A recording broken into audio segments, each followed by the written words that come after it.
Film from 2009, titled Shinboru. Spoilers ahead. Watch out and take care. A Japanese man wearing very colorful pajamas wakes up in a white, empty room with no doors or windows and no apparent ceiling. When he approaches one of the walls for a closer look, he finds something peculiar sticking out of it, a protuberance shaped like a male member.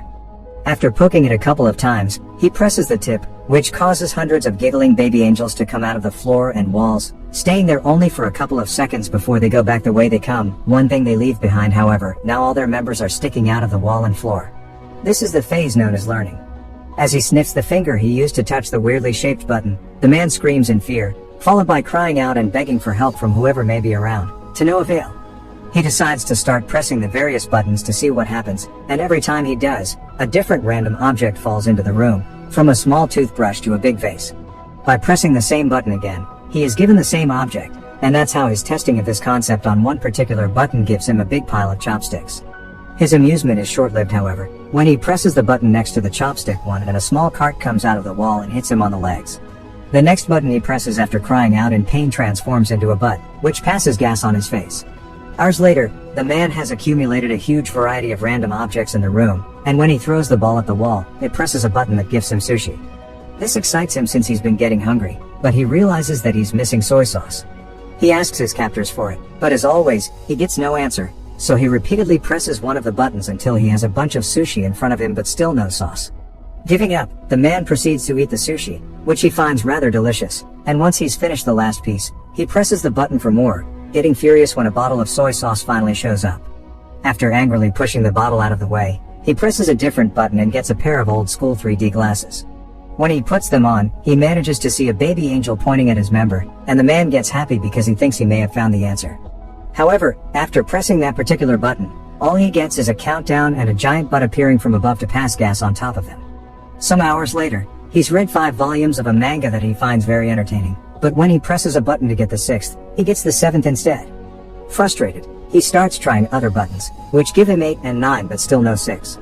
The last button he tries, though, has an important surprise for him. It opens a section of the wall that hides a door behind it. The man celebrates this discovery, but in his excitement, he loses track of which button is the one that opens the exit. He tries one at random and shockingly sees an African tribesman run from wall to wall. The next one makes water fall on his head.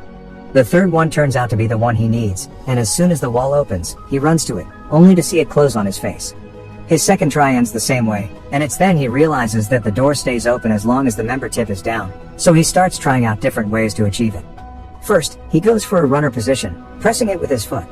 Next, he hits it with a fly swatter from as far as possible, hoping the distance will make a difference in his running time. None of these work, and neither do pulling it with a jumping rope or hitting it with the air sent by a fan. His following plan is to get on the cart and push it after pressing the button, but after a few tries, he comes to accept he simply can't control it. What he needs to do is find a way to keep the button tip down. He puts the huge vase on top of it, but the button manages to stick back up again, so the man reaches the conclusion that he needs to fill the vase to make it heavier. First, he tries the water button, but it's pointless. No matter how hard he tries to redirect the water, it only falls on him and nowhere else. His next attempt involves filling the vase with sushi, but it becomes so heavy he can't even pick it up.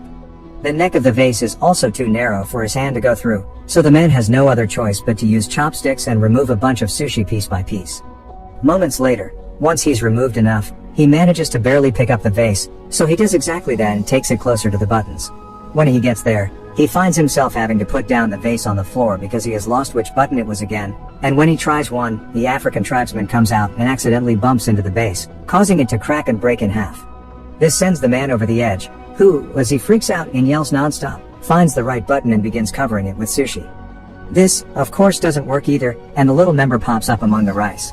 Then the man tries covering the button with tape, followed by tape plus a steel plate, but nothing works. After taking some painkillers to deal with the pain caused by the door every time it hits him on his back and a nap as well, the man wants to wash his teeth, so he presses a button to get water. It was the wrong button though, and this one reveals a rope falling from the ceiling. This instantly improves his mood because it gives him an idea for a new plan. He opens the door, then uses the rope to swing himself across the room and make it before the door closes. Sadly, when he tries to open the door behind the fake wall, he discovers it's locked. He returns to the room just in time before the door closes, although it manages to hit him on his way out anyway, and in frustration, he kicks the wall, activating one of the buttons and revealing the key floating in the middle of the room. Like it happens with the door though, it goes away when the button perks out again, so the man must find a way to keep both the key in the room and the door open. First, however, he needs to find the button again, because he got distracted and lost it. By observing more or less where his foot would have landed when he kicked the wall, he chooses a button only to get a dog coming out of the wall to bark at him. The same happens with the next button, but luckily, the third try is successful. While keeping his eyes and a pointing hand at the button, the man walks backward and grabs a piece of sushi fish that he takes back to the wall to mark the right button with. When he presses it, however, the dog comes out again. This time he finds the button faster and proceeds with his plan. He makes the rope appear and swings on it to reach the different buttons, but it is still enough. As he falls to the floor, he sees a plunger he had gotten from one of the many buttons, and gets an idea on how to solve his little issue. He can use the plunger to touch the wall and push himself farther. After one failed attempt, the plan goes smoothly, and the combination of swinging on the rope and pushing himself with the plunger allows him to press the button key, grab the key, press the door button, and reach the door before it closes. He wastes no time and inserts the key in the lock, quickly turning it, but when he tries to open the door, he finds a nasty surprise. It also has a separate lock on the top that requires 3 numbers to open it.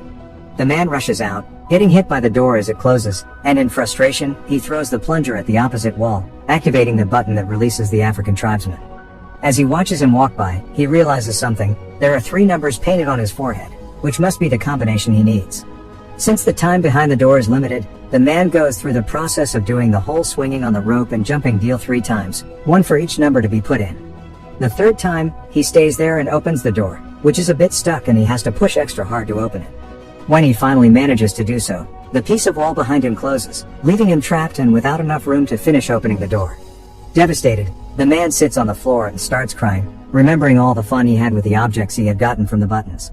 He had been locked there too, but at least he had room to move and entertainment, and now he realizes he didn't appreciate what he had while he could. Suddenly, he feels a breeze on his face coming from the left wall. As soon as he touches it, he finds a crack that indicates it's a fake. He wastes no time and pushes the panel open before running out of there, soon reaching a mysterious hallway floating in a pitch-black area. It feels like he spends an eternity running towards an exit, and when he finally makes it to a room, his hair is longer and the colors of his pajama have faded. This room is also empty and the door he uses closes as soon as he enters, but instead of baby angels, here there are adult ones, who also disappear into the wall and only leave out their members to be used as buttons. This is the phase known as practice. Meanwhile, in a city in Mexico, little Antonio's family is worried because the father, a wrestler known as Escargot Man, is behaving more taciturnly than usual. His wife thinks it may be because this next opponent is much younger than him, but the grandfather points out that what matters is experience, not youth. Escargot Man is picked up by his daughter's sister Karen on her truck and she drives him to the wrestling ring so he can start getting ready early, which includes changing clothes and praying to the Virgin. At school, Antonio is being bullied by his classmates for betting on Escargot Man, calling him a weak loser. As the time for the match to start approaches, Sister Karen takes her van again and picks up Antonio and their grandfather to take them to see Escargot Man in action. Karen doesn't stay though, and Antonio and his grandfather find some of the last seats for themselves right before the show begins. The first team that enters the ring are the Northern Tough Ones, formed by Super Demon and Tequila Joe. Then Escargot Man and his partner Silver Eagle come in under the team name Kiss Me A Lot. Silver Eagle is the first one to fight for his team with a brilliant beginning, but he's soon overpowered when the Northern Tough Ones fight him together instead of one-on-one. They keep gesturing at Escargot Man, asking him to join the fight, but he refuses to do so until Silver Eagle pulls a trick to make Super Demon and Tequila Joe hit each other, allowing him to escape. Escargot Man is quickly overpowered as well. But just when his opponent is about to hit him with a chair, the man in the mysterious room presses a member button and causes Escargot Man to magically extend his neck and knock out both opponents with a hit of his head. In the room, nothing happens, which calls the man's attention, so he keeps pressing the same button, causing Escargot Man to knock out Silver Eagle, the referee, Antonio, and even the bell. Seeing no results, the man starts trying out different buttons. One causes the singer of a metal band to breathe fire above his audience during a concert in Los Angeles. The other makes a Russian magician fail his trick when he tries to make his assistant disappear, and the third one makes a man in China bark at his own dogs. The man is about to give up when he sees some light coming from above and notices that unlike the last room, here there is no ceiling and he can see the angels flying around in the distance. He decides to try something completely new this time. Instead of pressing the member buttons, he will use them to climb the walls. It works, and every time he grabs a button with his hands or steps on them with his feet, something amazing on earth happens, from flowers blossoming to an elephant dying.